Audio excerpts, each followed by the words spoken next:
तो good morning. हम लोग आज जो पढ़ने वाले हैं उसका नाम है micro processors and micro controller.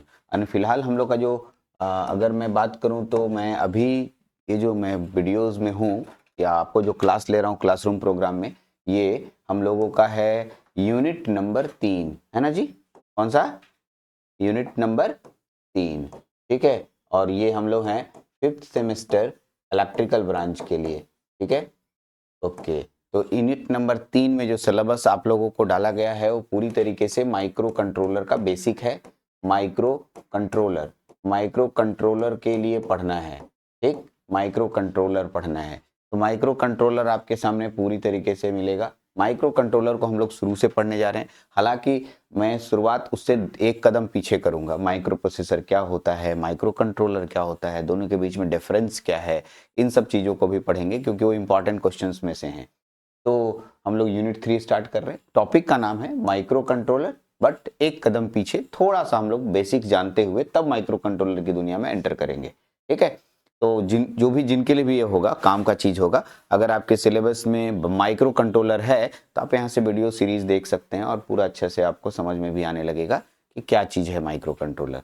Basically हम लोग का जो यूनिट स्टार्ट हो रहा है वो यूनिट 3 है, ठीक है। 5th सेमेस्टर इलेक्ट्रिकल के लिए हो सकता है ये यूनिट दूसरे अगर कभी इलेक्ट्रॉनिक्स के लिए बनाऊं या किसी के लिए तो उनकी यूनिट बदल सकती है, टॉपिक तो नहीं बदलेगा। तो मैंने बताया कि मैं माइक्रो कंट्रोलर स्टार्ट करने वाला हूं और मेरा जो माइक्रो कंट्रोलर सिलेबस के अकॉर्डिंग हम लोगों को पढ़ना है उसका नाम है 80, ठीक है, 51, 80 51 यानी 8051 माइक्रो कंट्रोलर। और इसी पे हम पूरा बेसिकली पूरा डिटेल बात करेंगे, इसके ब्लॉक डायग्राम, इसके पिन डायग्राम और इसी पे पूरा आगे का आर्किटेक्चर और इसका पूरा इंस्ट्रक्शन सेट, पूरा एड्रेसिंग मोड, सब कुछ पढ़ने वाले हैं। तो चलते हैं, शुरू करते हैं हम लोग आज का टॉपिक। लेकिन फिर से वही बात, सर जब भी माइक्रो कंट्रोलर स्टार्ट होगा तो कोई भी टीचर आएगा तो सबसे पहले वो पूछेगा क्या माइक्रो प्रोसेसर जानते हो? तो तुम जवाब दोगे यस जानते हैं, क्योंकि बिना माइक्रो प्रोसेसर पढ़े कोई माइक्रो कंट्रोलर डायरेक्ट स्टार्ट नहीं करता है। माइक्रो प्रोसेसर के बाद ही माइक्रो कंट्रोलर का खोज हुआ था। याद है माइक्रो प्रोसेसर कब आया था? 1971 में, याद है। और माइक्रो कंट्रोलर जो 8051 है, ठीक है, ये आया था 1980 में, 19 लगभग माइक्रो प्रोसेसर के बाद माइक्रो कंट्रोलर आया, ठीक। इसका कारण था माइक्रो प्रोसेसर जो है मल्टीपर्पस काम करता था, बताया था ना मैंने, ढेर सारे वर्क करता था। लेकिन मेरे को लग रहा था कि ढेर सारे काम करने में जो है काम की इफिशियंसी इसके पास बहुत अच्छी नहीं थी। तो ये काम की इफिशियंसी नहीं होने के कारण हम लोग को लगता था कि नहीं, किसी को अगर इसको कोई पर्टिकुलर काम दें तो वो उस काम को करने में सक्षम नहीं है या एफिशिएंट नहीं है। तो ऐसी स्थिति में हम लोगों ने कुछ डिवाइसेस डिजाइन किए, कुछ प्रोसेसर्स डिजाइन किए और उनको स्पेशल उस काम के लिए बना दिया गया। दूसरा प्रॉब्लम ये था कि सर माइक्रो प्रोसेसर जो वर्क करता था इसको हमेशा इनपुट आउटपुट डिवाइसेस के साथ कनेक्ट करना होता था। ये दिमाग का इंसान था, पूरा दिमाग का मतलब दिमाग का ये डिवाइस था, इसके पास सब कुछ पता था, सारा कुछ जानता था, बट इनको हमेशा दूसरे के साथ हमें कनेक्ट करना पड़ता था। जैसे ठीक है, मान लिया कि तुम्हारी शादी होने वाली है और तुमको कुक को बुलाया गया खाना बनाने के लिए। उसको खाना बनाने तो आता है, यानी खुद एक इंसान है और खाना बनाने आ गया, नहीं वो खुद का एक जानकार है, सब खाना बना लेता है, चाइनीज, थाई, इंडियन, ठीक है, साउथ इंडियन, ठीक है, जापानीज, सब खाना बना लेता है। लेकिन बात यह है कि उसको उस खाना को बनाने के लिए हमें उनके नेसेसरी डिवाइस हमें उनके देने पड़ेंगे, है ना, सामान उतना देना पड़ेगा। यानी उसको नहीं दीजिएगा तो वो सिर्फ उसके पास वो जो प्रोग्राम है वो रह जाएगा, काम भी नहीं करेगा, ठीक है। इसका मतलब ये हुआ कि माइक्रो प्रोसेसर एक प्रोग्रामेबल डिवाइस है और उसके साथ हमें इनपुट डिवाइसेस या आउटपुट डिवाइसेस जोड़ना पड़ेगा या मेमोरी डिवाइसेस जोड़ना पड़ेगा, तब माइक्रो प्रोसेसर वर्क करता है। माइक्रो प्रोसेसर के लिए अगल बगल की पेरिफेरल डिवाइसेस बिना कनेक्ट किए काम नहीं कर सकता है। यहीं पर माइक्रो कंट्रोलर बोलता है कि जो माइक्रो कंट्रोलर हम लोगों ने डिजाइन किया उसमें ऐसा सिस्टम किया कि नहीं नहीं, इतना काम कौन झंझट करेगा, एक बार हम एक चिप बनाते हैं, उसमें इन सभी चीजों को डाल देते हैं और कोई स्पेसिफिक टास्क के लिए प्रोग्राम कर देते हैं। और यही काम करने के बाद हम लोगों ने सक्सेसफुल हम लोगों को मिला और हम लोगों ने उसका नाम माइक्रो कंट्रोलर दिया, ठीक। तो बेसिक डिफरेंस हम लोग पढ़ेंगे आगे माइक्रो प्रोसेसर माइक्रो कंट्रोलर में। फिलहाल डेफिनेशन पे चलते हैं। मैंने ऐसे शुरुआती दौर में अगर मेरे माइक्रो प्रोसेसर के लेक्चर आपने देखे होंगे तो मैंने आपको बताया होगा कि माइक्रो प्रोसेसर है क्या, मल्टीपर्पस, क्लॉक ड्राइवन, ठीक है, ओके, मल्टीपर्पस, क्लॉक ड्राइवन और प्रोग्रामेबल डिवाइस, है ना। ये 3 वर्ड का मैंने बहुत ज्यादा बेसिकली प्रयोग किया था। फिर से पढ़ते हैं। A microprocessor is an electronic component that is used by a computer to do its work. Computer के द्वारा अपना काम करने के लिए प्रयोग किया जाता है। It is a central processing unit of a single integrated circuit chip, ठीक है, containing millions of various small components including transistors, resistors, diodes and work together.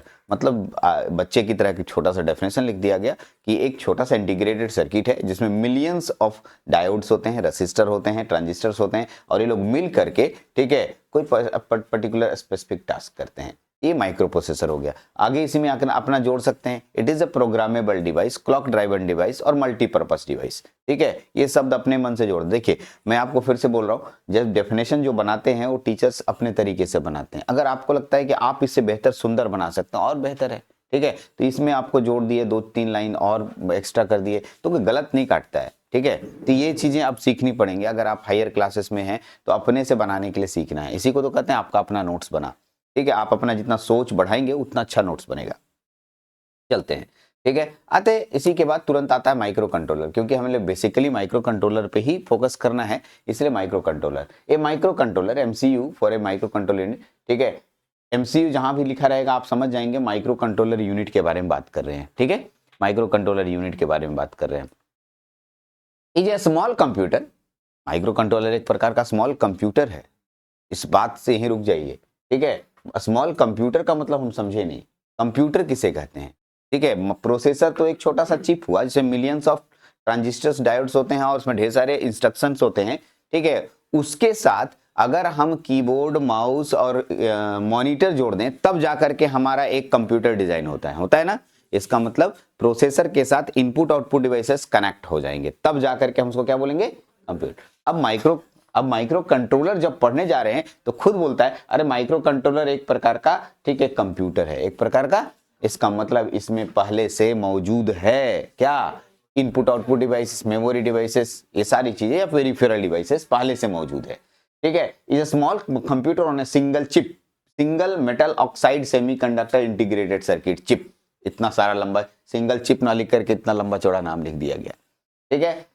Okay, A micro controller contain one और मोर CPUs, ठीक है, along with memory and programmable input output peripherals। मतलब हो सकता है कि माइक्रो कंट्रोलर के अंदर एक ही आईओ डिवाइसेस ना जुड़े, एक आईओ डिवाइसेस जोड़ने वाला खाली एक आईओ डिवाइसेस जुड़ेगा ऐसा नहीं, ढेर सारे आईओ डिवाइसेस को जोड़ सकता है। आईओ मतलब इनपुट डिवाइसेस और आउटपुट डिवाइसेस, तो एक इनपुट डिवाइसेस के साथ ही कनेक्ट होने का जरूरत नहीं, ढेर सारा कनेक्ट हो सकता है इनपुट, ढेर सारा आउटपुट, ठीक है। उसी तरीके से मेमोरी भी बहुत ज्यादा मेमोरी के साथ कनेक्ट हो सकता है। तो मैं इसमें मतलब अलग अलग हम लोग यूज कर सकते हैं। आगे चल के मैं पढ़ाते समय बताऊंगा मेमोरी वेरिएबल होता है, ज्यादा मेमोरी, कम मेमोरी, आप जितना चाहेंगे उतना मेमोरी चेंज कर सकते हैं।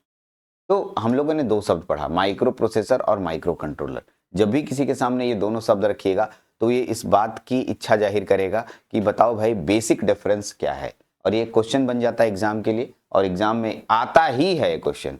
कोई इग्नोर करेगा कि नहीं आएगा, हम मान ही नहीं सकते कि एक क्वेश्चन नहीं देंगे।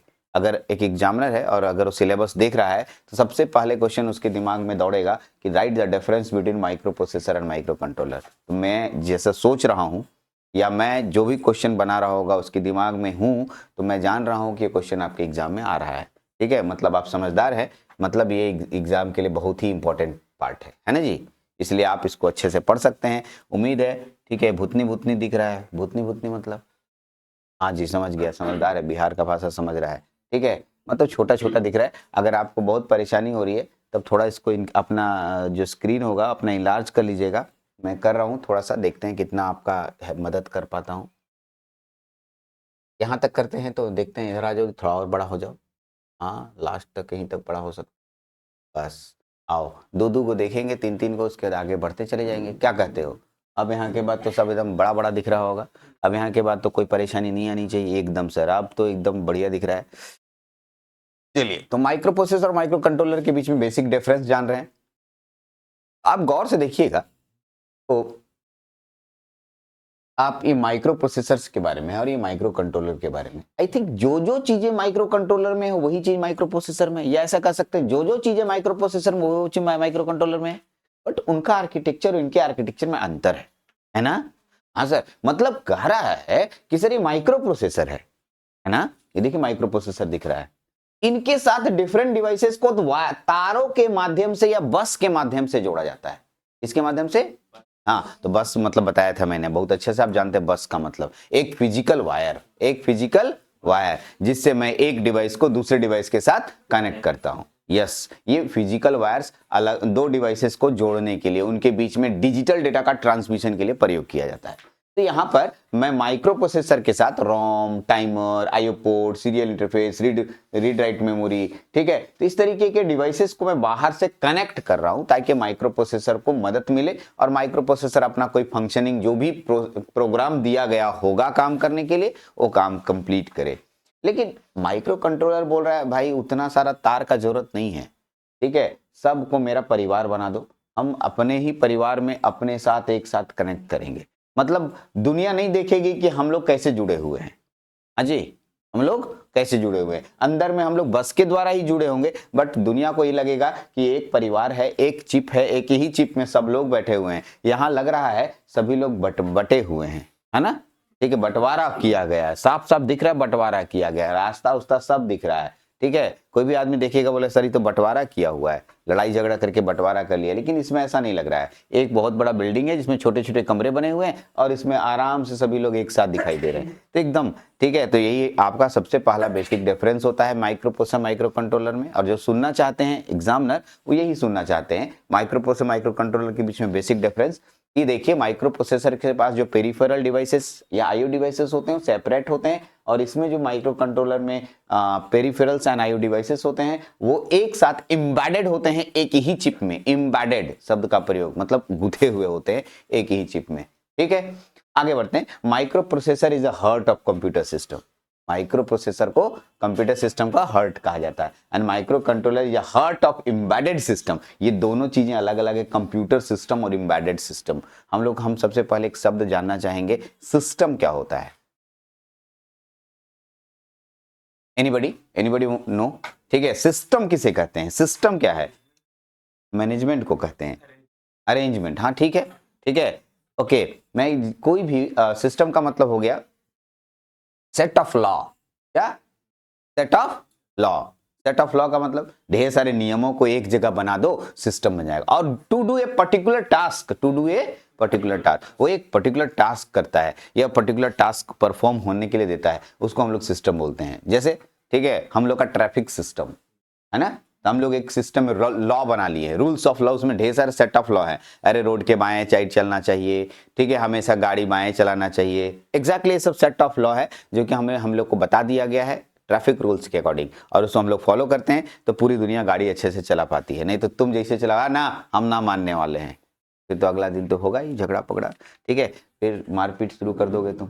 तो इसलिए ठीक है, ये एम्बेडेड सिस्टम का मतलब क्या होता है, कभी अभी बताए थे एम्बेडेड शब्द, अभी तुरंत बोले हैं जस्ट 2 मिनट पहले, गुथा हुआ एक साथ, ठीक है। ये एम्बेडेड सिस्टम मतलब सब लोग एक साथ गुथे हुए हैं, उसका ये दिल है और ये इसका दिल है, ठीक है। अब दिल धड़केगा कैसे देखो, हाँ जी, ओके आगे बढ़े। It is just a processor, ठीक है, memory and IO component have to connected externally. और अंग्रेजी थोड़ा मोड़ा जानता है, मान के चलेंगे जानता है, ठीक है, नहीं जानता उतना तो जानना पड़ेगा। इट जस्ट ए प्रोसेसर, यह एक प्रकार का सिर्फ प्रोसेसर है जिसमें हम लोग आईओ डिवाइसेस या मेमोरी को बाहर से जोड़ते हैं। ये कहता है नहीं, micro controller external processor along with internal memory and IO component, मतलब इसमें इंटरनल मेमोरी और आईओ कंपोनेंट अंदर में पहले से गुथा हुआ रहता है, जुड़ा हुआ रहता है। Since memory and IO has to connected externally, the circuit becomes large. Obvious सी बात है, ठीक है, जैसा बताया अभी बाहर से लोग जुड़े रहेंगे तो बड़ा तो होगा ही। अब बंटवारा हो गया, तुम घर थोड़ा बगल में बनाओगे तो जगह ज्यादा लेगा, ठीक है, लेकिन अगर एक ही बिल्डिंग में हम लोग ठीक है फ्लोर बाय फ्लोर बना लिए तो भाई उतने बड़ा जगह में 1 कट्ठा में हम लोग 5 फैमिली रह रहे हैं, और तुम लोग अगर अलग अलग घर बनाओगे तो 5 कट्ठा जमीन चाहिए।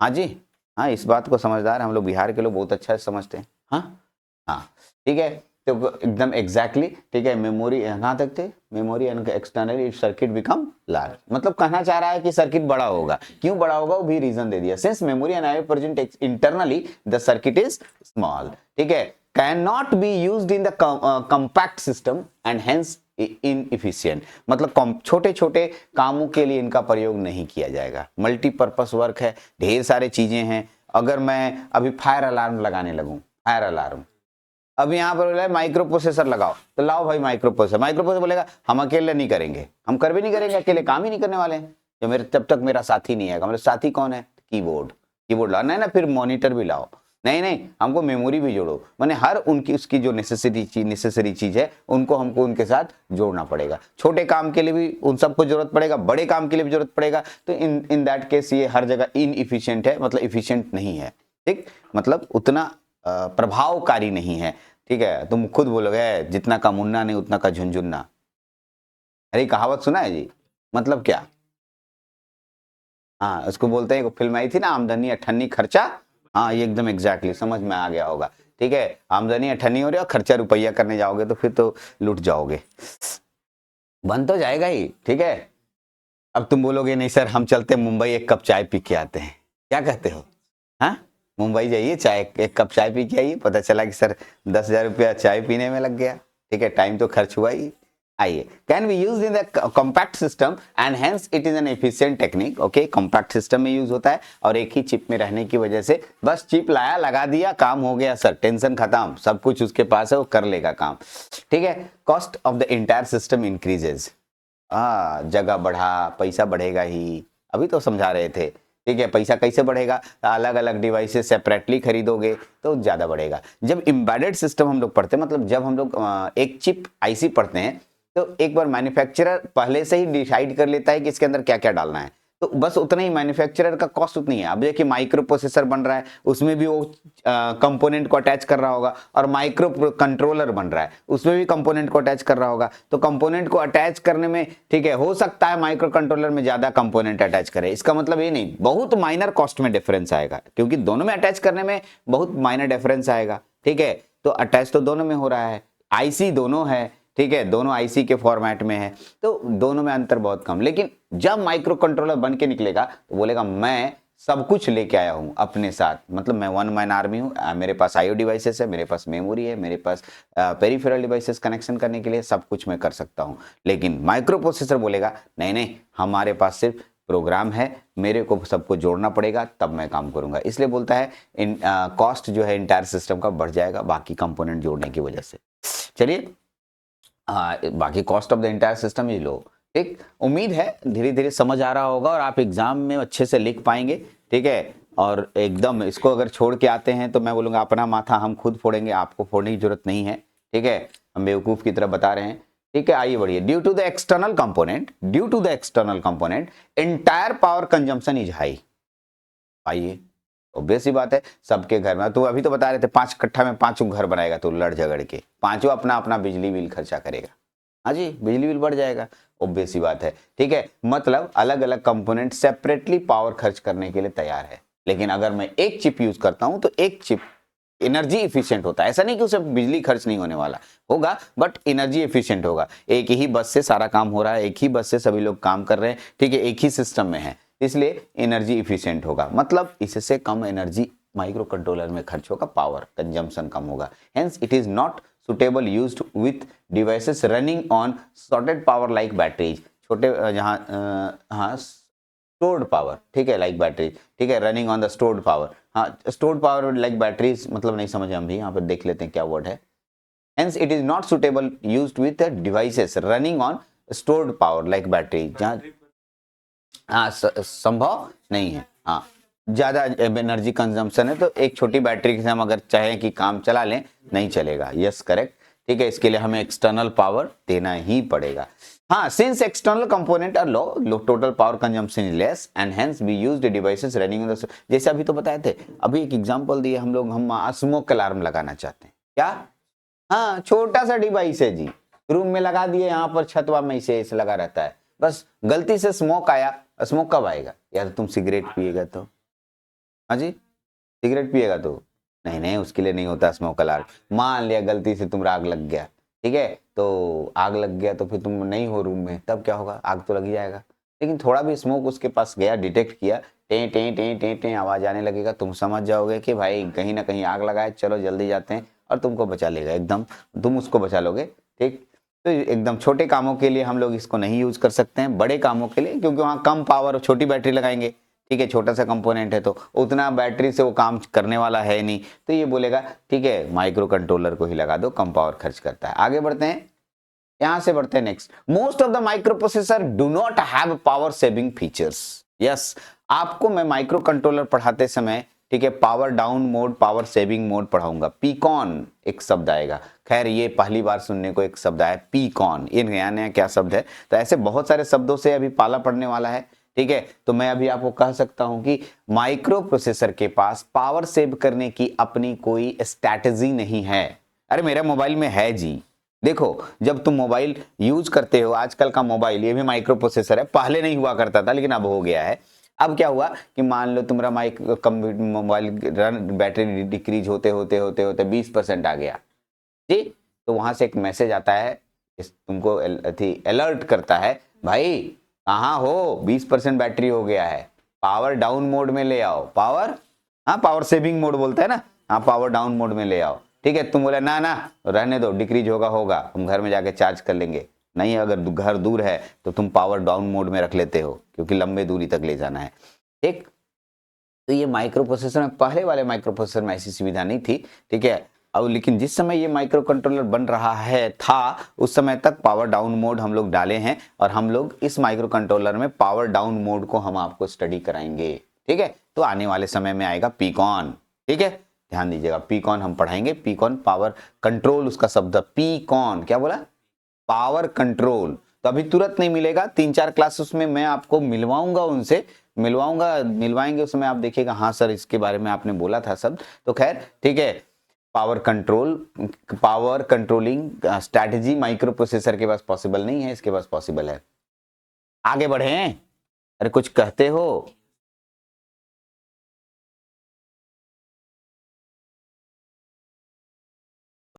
आइए, तो नेक्स्ट आगे टॉपिक पे है, since memory and IO components are all external, each instruction will need external operations and it relatively slower. मतलब ध्यान दीजिएगा, इसमें अलग अलग डिवाइसेस कनेक्टेड हैं, तो सभी को इंस्ट्रक्शन देने की जरूरत पड़ेगी, और बस के थ्रू इंस्ट्रक्शन जाएगा, टाइम टेकिंग होगा, टाइम टेकिंग ज्यादा होगा। लेकिन अगर कोई एम्बेडेड सिस्टम में एक साथ काम करता है, इन दैट केस वहां वही इंस्ट्रक्शन एग्जीक्यूट होने में समय कम लगेगा। सिंपल सी बात है, अगर हम लोग इस रूम में बैठे हैं और कोई भी हम लोग कम्युनिकेशन कर रहे हैं, तो आराम से कम्युनिकेशन हो सकता है, इजी वे में हो सकता है। लेकिन अगर कमरों में बांट दिया जाए और कम्युनिकेशन करे, तो एक आदमी जाएगा यहाँ से कोई सामान लेके और बगल वाले कमरे में दे के आएगा, तो टाइम टेकिंग तो होने वाला है। यानी अलग अलग कंपोनेंट, अलग अलग डिवाइसेस होने के कारण कम्युनिकेशन टाइम जो होगा वो स्लोअर होगा, मतलब टाइम ज्यादा लगेगा। स्लोअर का मतलब ज्यादा टाइम लगेगा। वहीं पर अगर आप ढेर सारे डिवाइसेस एक साथ एक जगह कनेक्ट है, इन दैट केस वहां पर कम्युनिकेशन फास्ट होगा,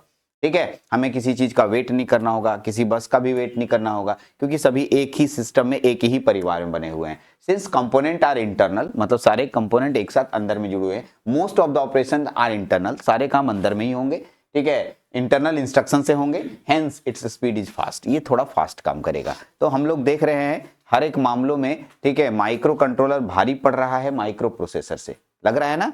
हाँ, लेकिन एक ऐसा चीज है जो एक लास्ट में बोलते हैं ना, एक बिहारी सब पे भारी, अव्वल आ जाएगा, लास्ट में हम बताएंगे वो क्या चीज है, ठीक है।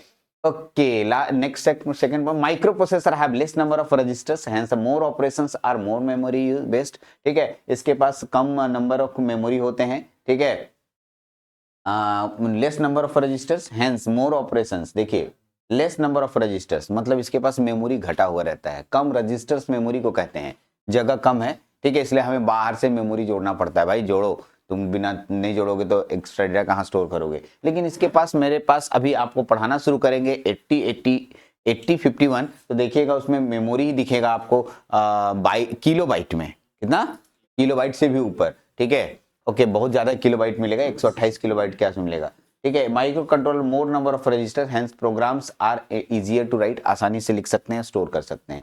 Micro processor are based on von Neumann model, ठीक है, architecture where program and data are stored in the same memory. Microcontroller based on Harvard architecture where program memory and data memory are separate. मैं इन दोनों शब्दों को नहीं बताने वाला, इन दोनों शब्द आपको पहले पढ़ चुके हैं। लेकिन अगर मान लो कि कोई देख रहा है पहली बार माइक्रो कंट्रोलर का लेक्चर, तो हो सकता है उसको इन दोनों के बारे में जानकारी ना हो। सर, वॉन न्यूमन और हॉवार्ड क्या होता है, ठीक है, ये वॉन न्यूमन और हॉवार्ड क्या है, कौन बताएगा जी।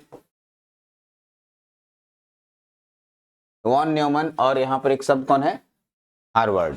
ठीक है, वॉन न्यूमन और हार्वर्ड के बारे में क्या तुम जानती है? वॉन न्यूमन और हार्वर्ड हमें समझाओ थोड़ा, वॉन न्यूमन क्या है?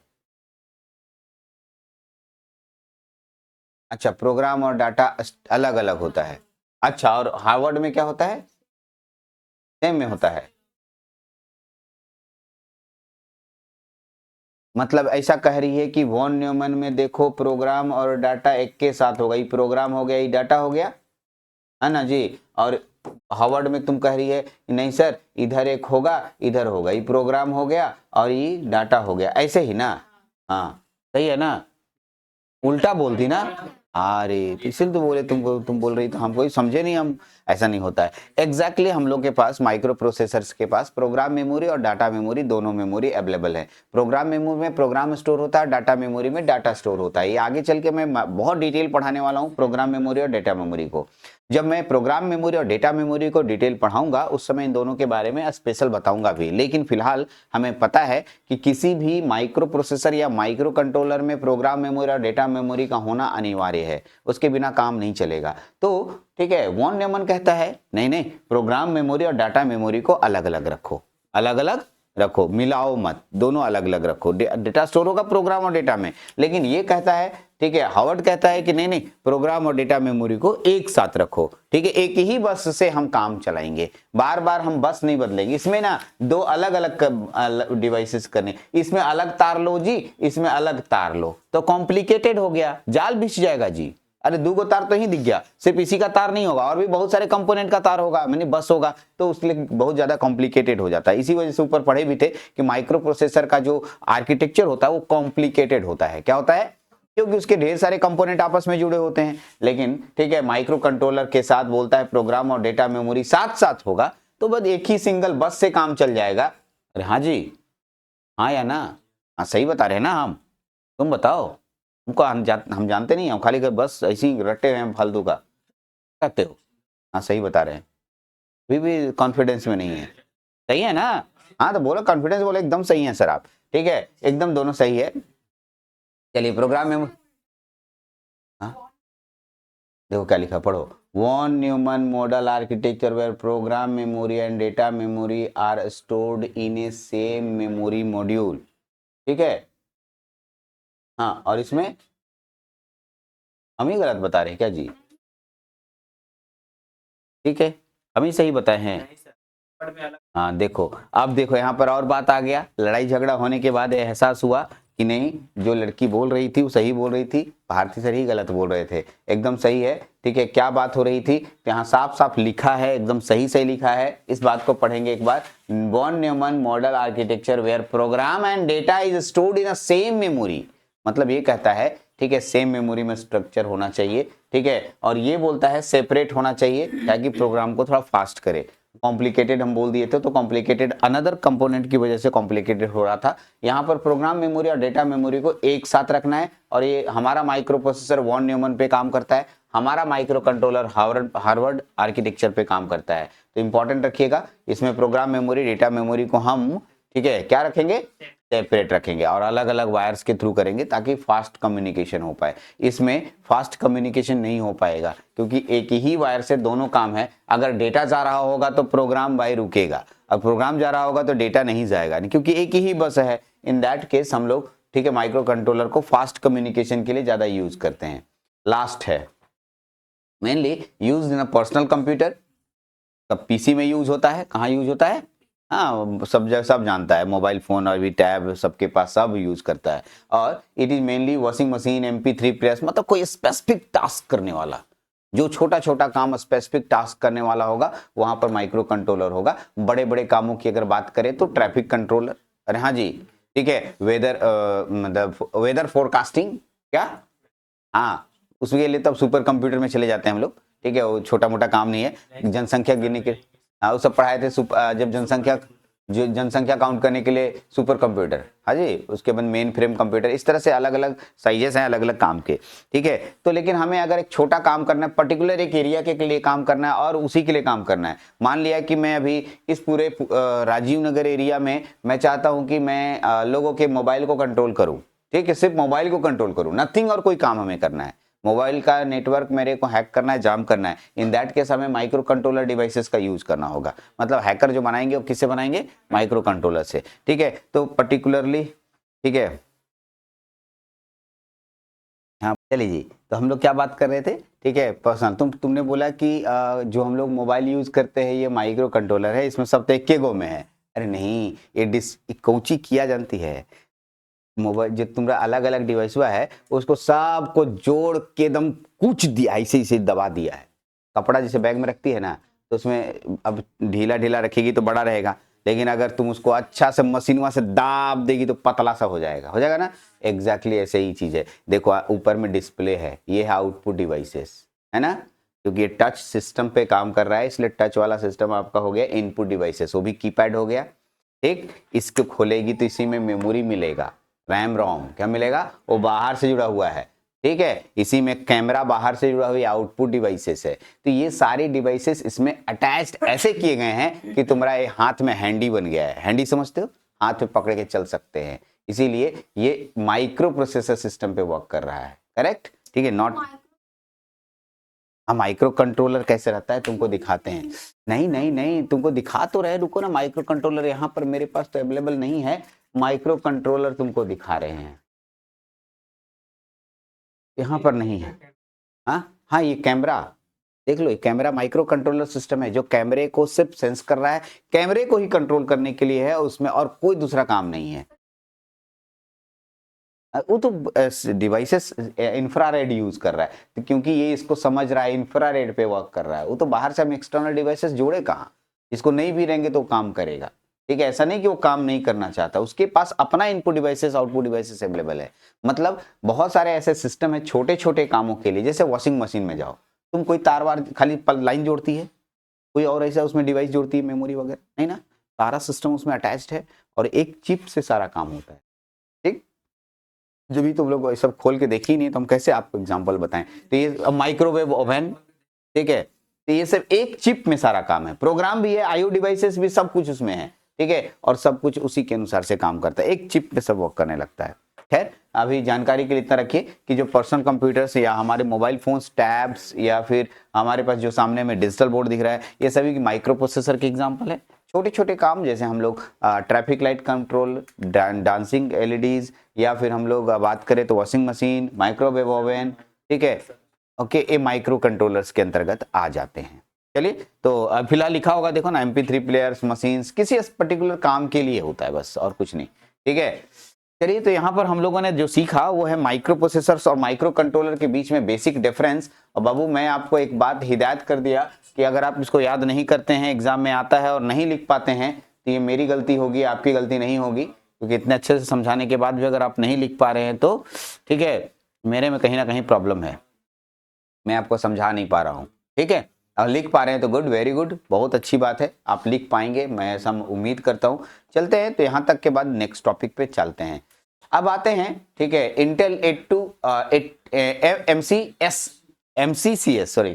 52 फैमिली फीचर्स। ठीक है, MCS एक माइक्रो कंट्रोलर फैमिली है, 52, ठीक है, फैमिली में जाएंगे फिर।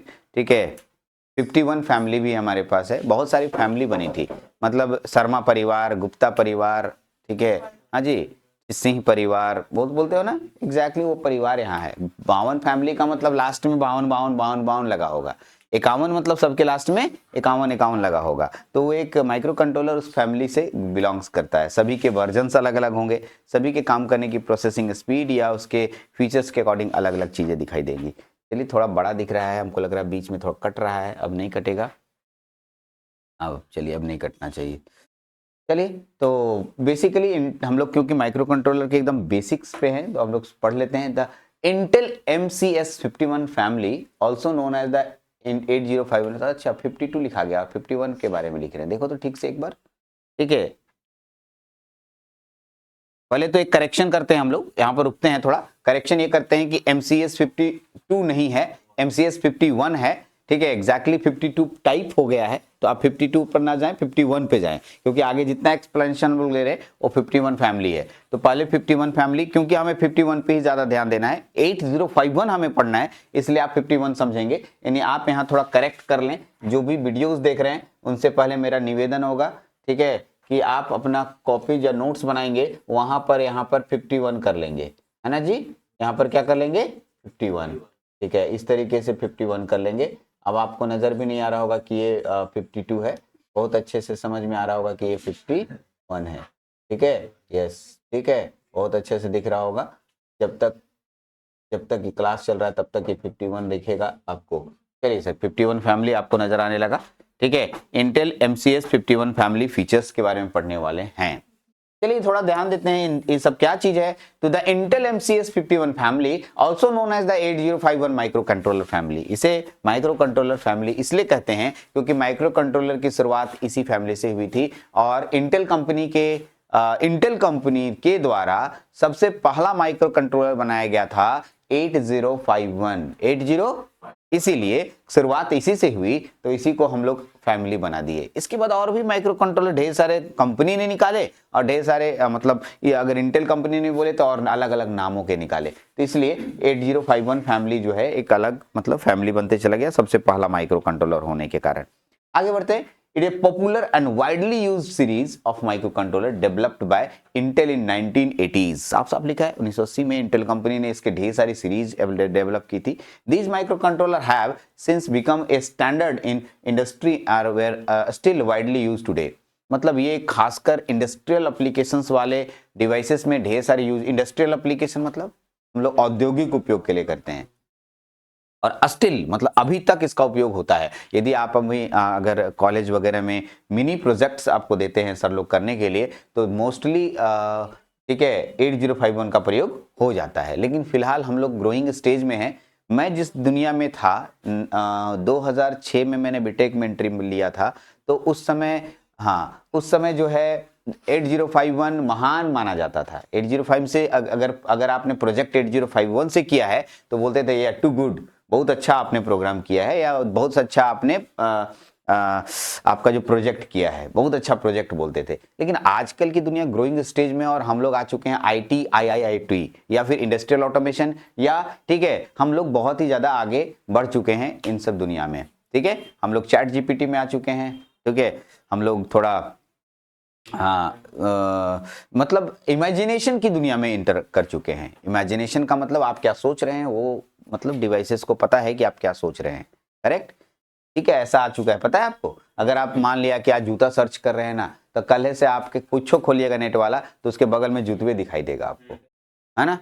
हाँ जी, जूतवे दिखाई देगा। वो अलग अलग कंपनी समझ जाता है कंप्यूटर, आज भाई साहब जूता ढूंढ रहे थे, मिला कि नहीं मिला अलग बात है, लेकिन जूतवा दिखा दो, उसमें दिखाएगा ये कंपनी का इतना पैसा, ये कंपनी का इतना % डिस्काउंट। फिर आप तुम उसको ना छोड़, पढ़ाई छोड़ करके जूतवा पे कूद जाओगे क्योंकि अभी आज तक आपका जूता खरीदाया नहीं है ना। हाँ जी, तो एग्जैक्टली आर्टिफिशियल इंटेलिजेंस बोलते हैं इसे, ठीक है, कृत्रिम बुद्धिमत्ता। क्या? यस, मतलब वो समझ इसको बोलते हैं कि वो आपके बस माइंड को रीड कर लेता है कि एग्जैक्टली आपके वर्किंग फंक्शन से आप जब कंप्यूटर में उसके साथ काम कर रहे होते हैं तो जो काम आपने किया वो समझ जाता है कि ये काम कर रहा है तो इससे रिलेटेड इसके दिमाग में चल रहा होगा, यही प्रोग्राम उसके अंदर डाला गया है और इसी को कहते हैं आर्टिफिशियल इंटेलिजेंस, करेक्ट। क्योंकि ये रिसर्च किया गया है कि आर्टिफिशियल इंटेलिजेंस कैसे काम करता है। मैं 2 मिनट के लिए बता रहा हूँ। बहुत सारे अच्छे लोग वक्ता लोग बोल चुके हैं यूट्यूब पे, आप जाएंगे तो भरमार मिलेगा। लेकिन मैं क्यों पढ़ाने के दौरान मैं आया है इसलिए मैं आर्टिफिशियल इंटेलिजेंस पे 2 लाइन बोल रहा हूँ।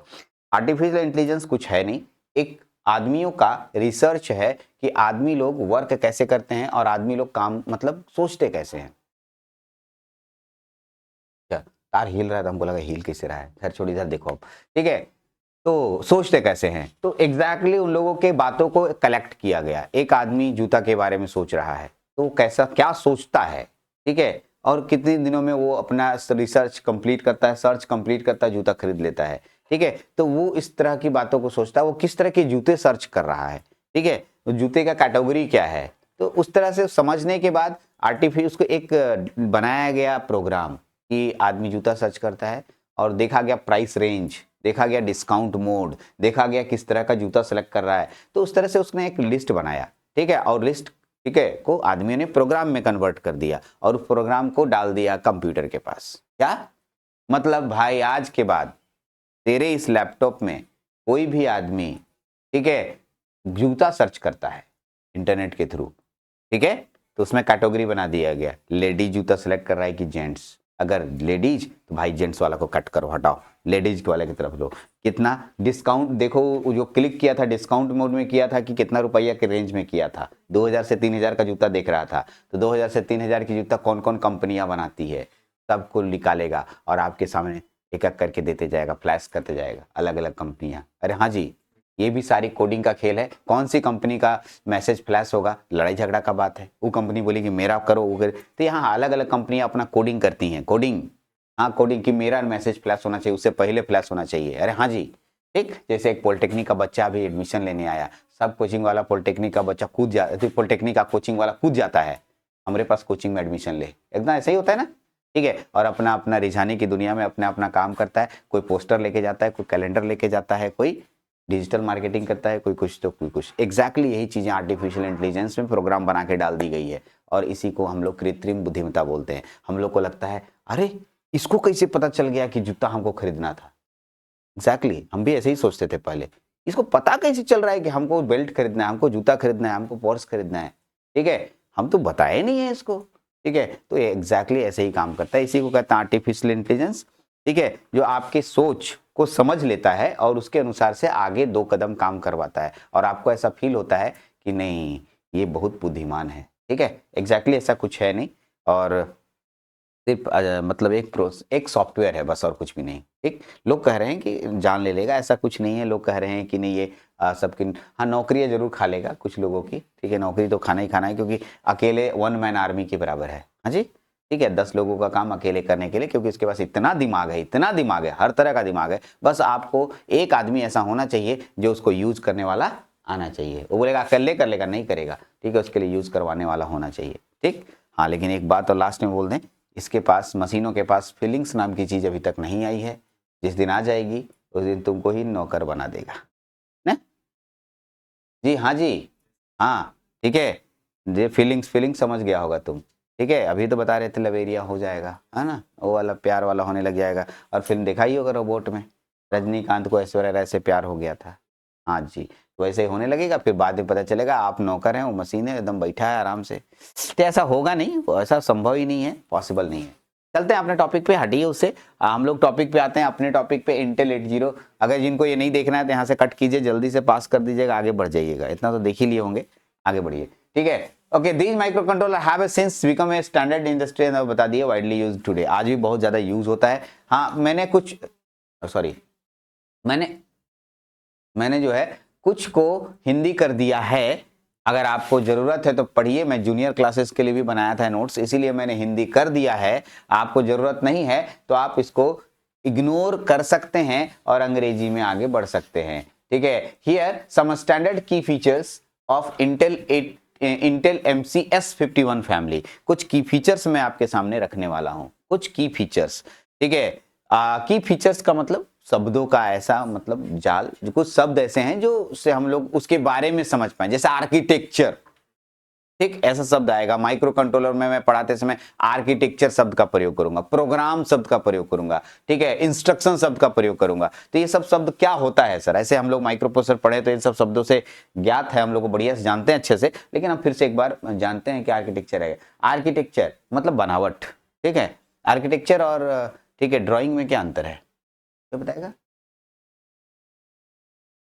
यस करेक्ट, नाप जोक के साथ, एकदम एग्जैक्ट लोकेशन के साथ, है ना, ठीक है, इसे आर्किटेक्चर बोलते हैं। आर्किटेक्ट अगर एक डिजाइन करके देता है तो पूरा लेंथ के साथ, विड्थ के साथ और सब कुछ लोकेशन के साथ और प्रॉपर के वैल्यू पुट करके देता है, ठीक है। और जिसे तुम लोग आप लोग फर्स्ट ईयर में graphics and drawing and graphics के नाम से जानते थे, जो जनरली हम लोग लेआउट बनाते हैं उसमें हम लोग खाली कागज बनाता है, अच्छा यहाँ ऐसे होगा, यहाँ ऐसे होगा, यहाँ ऐसे होगा, उसका कुछ नहीं, ठीक है, उसका कोई शेप वेप नहीं, कुछ शेप बना दिए, खिड़की का गोल बना दिए, लो भाई खिड़की यहाँ रहेगा सर, यहाँ दरवाजा रहेगा, यहाँ ई रहेगा, यहाँ ई रहेगा, बस मतलब उसमें मैंने सिर्फ अपनी समझ के लिए वो डायग्राम बनाया, ठीक, हाँ वैसे ही बनेगा। बट अब उसको मैं आर्किटेक्चर के पास ले जाऊंगा तो आर्किटेक्चर एग्जैक्ट लेंथ और विड्थ के साथ हमें एग्जैक्ट सब कुछ सेट करके देगा, तो जिसके तुम लोग आर्किटेक्चर बोलते हो। तो पढ़ते हैं, the MCS family, MCS 51 family follow the Harvard architecture. कौन आर्किटेक्चर, अरे बताओ जी, हार्वर्ड आर्किटेक्चर, फिर से बताओ तुम, हार्वर्ड आर्किटेक्चर में क्या बताए थे,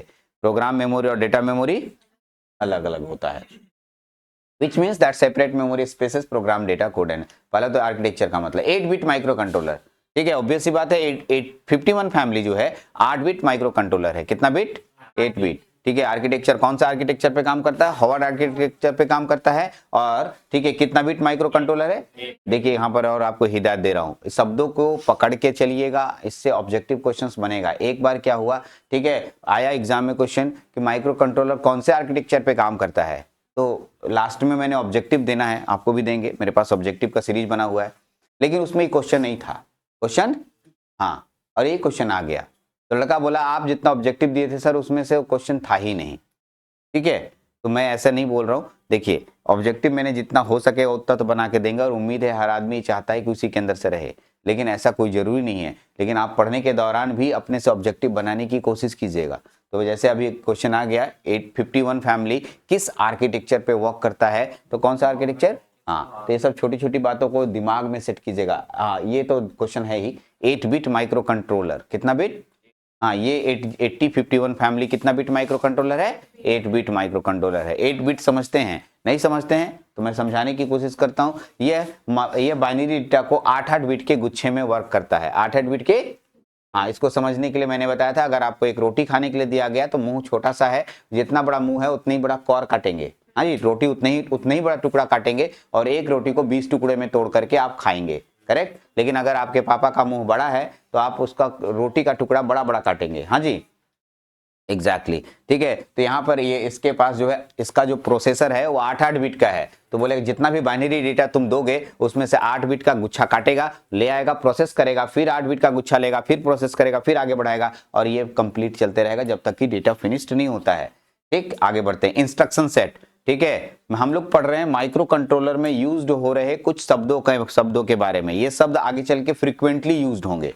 ऐसा नहीं कि सर आगे हम 8 बिट माइक्रो प्रोसेसर बोले तब समझ नहीं पाए सर क्या बोल रहे हैं। इंस्ट्रक्शन सेट के बारे में, इंस्ट्रक्शन सेट जैसे हम लोग के घरों में कप सेट होता है, हम लोग के घर में ग्लास सेट होता है, हम लोग के घर में डिनर सेट होता है। सेट का मतलब समूह, सभी चीजें एक जगह कलेक्टेड वे में अच्छे से रखी रहेंगी। तो यहाँ पर माइक्रो कंट्रोलर में भी इंस्ट्रक्शनों का समूह होता है। एक इंस्ट्रक्शन से वो काम नहीं करता है, बहुत सारे इंस्ट्रक्शन दे करके उनको वर्क कराया जाता है। तो इन इंस्ट्रक्शनों को, ठीक है, हम लोग इंस्ट्रक्शन सेट कहते हैं। ये इंस्ट्रक्शन एक पर्टिकुलर वर्क कराने के लिए या पर्टिकुलर कोई प्रोग्राम को एग्जीक्यूट करने के लिए यूज किया जाता है।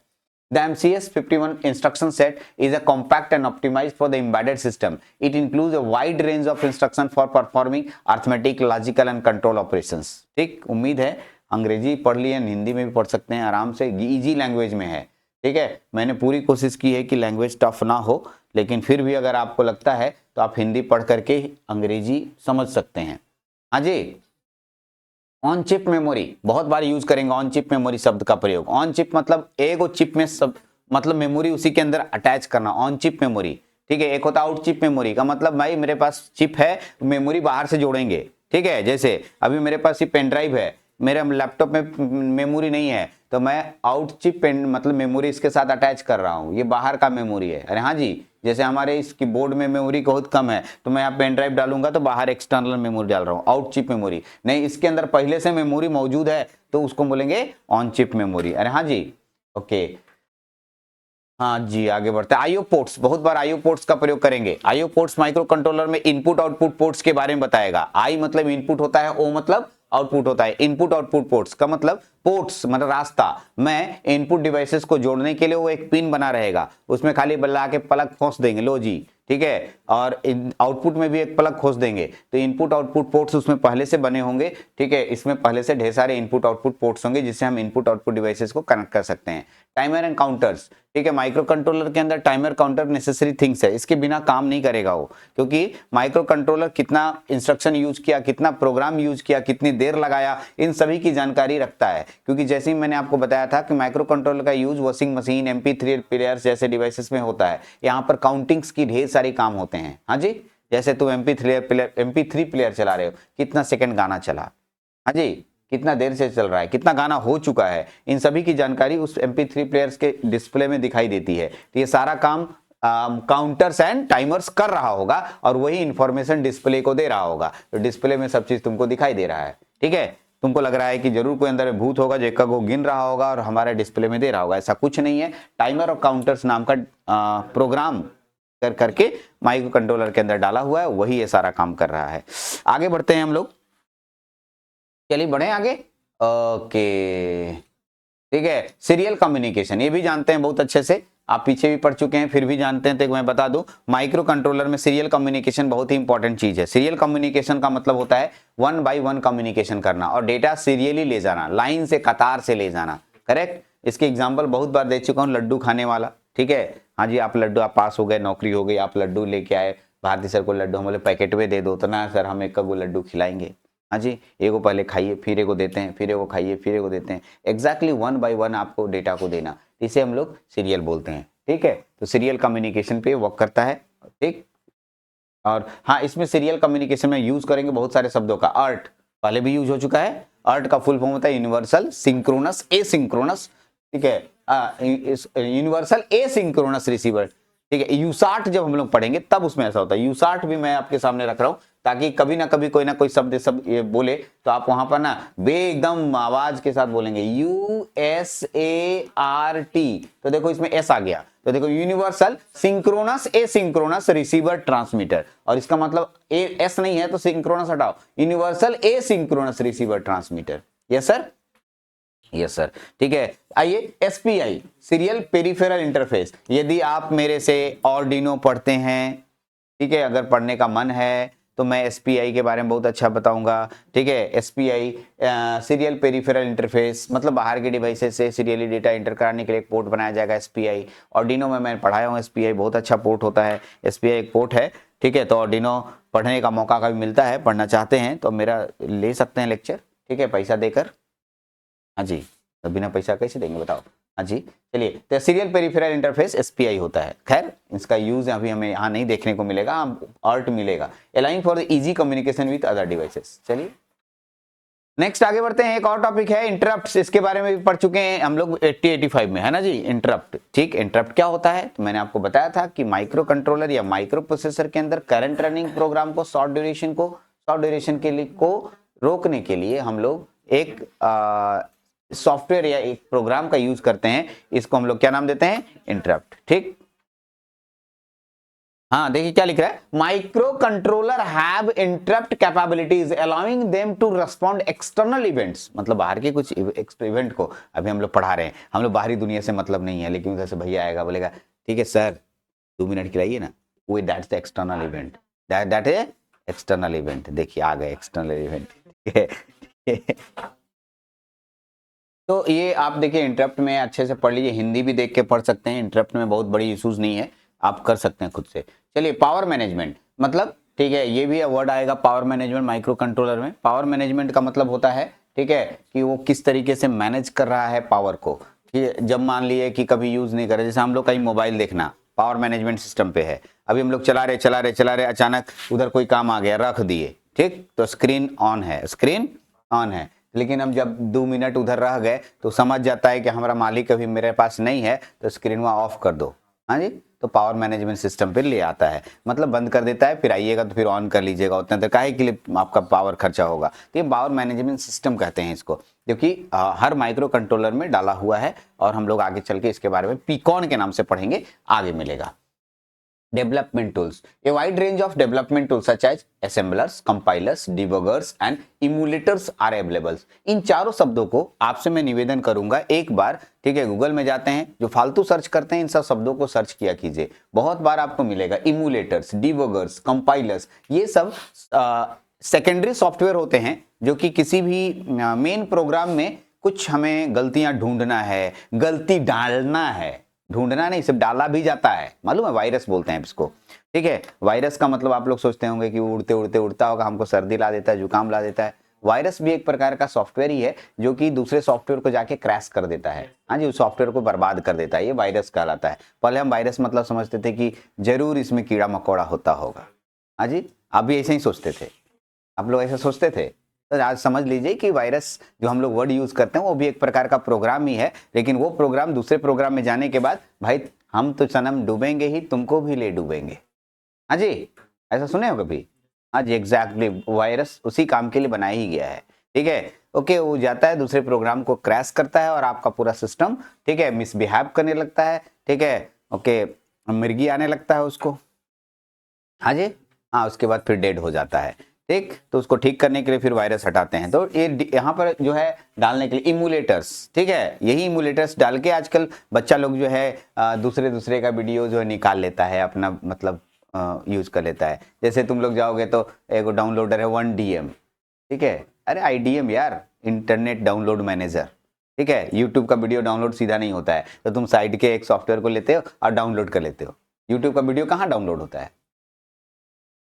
भिडमैट से हो जाता है। यस, भिडमैट इज इमुलेटर्स, ठीक है, देखो भिडमैट बोल रहा है, ठीक है, तो भिडमैट, हाँ, क्रोम से नहीं होता है, नहीं नहीं, वो डाउनलोड में जाएगा लेकिन ऑफलाइन चलेगा, लेकिन वो वीडियो तुम निकाल नहीं पाएगी, हाँ, नहीं निकाल पाएगी, वो सी में स्टोर रहेगा। उसको निकालने के लिए आप भिडमैट का प्रयोग करते हैं। हाँ, होता है।